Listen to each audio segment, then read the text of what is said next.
මොනවද අම්මේ අකුරු ජාතියක් මල් පෙතිවල කවුදෝ ලියලා කවුරුද අම්මේ ඒව ලියන්නේ පාටේ පාට ඉරි හැඩ ගහලා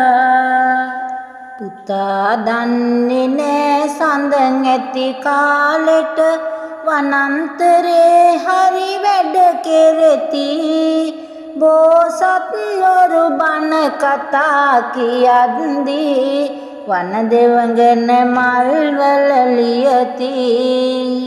මේ වගේ ලස්සන පාට අපට නෑ කොතනින් මේවාගෙන එන්නේ කවුරුද අම්මේ මේවා ලියන්නේ මට නැහැ මොකවත් තේරෙන්නේ ඉර පායන කොට ඉර බැස යනකොට පාටවලා කුළුන් ඇත අහසේ ඒවායින් මේ මල් පැහැගැන්වේ ඒවා කෙරෙන්නේ හොර රහසේ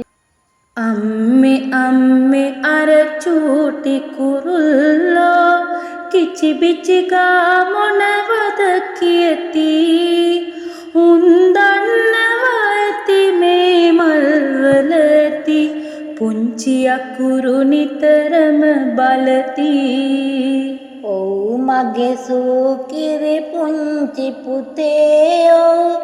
කුරුල්ලු ගීතවල රස මුසුවේ එක එක තාලෙට කියන ගී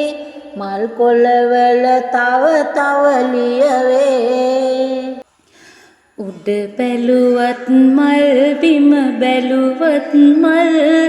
චූටි කුරුල්ලෝ ඉකිලෙනවා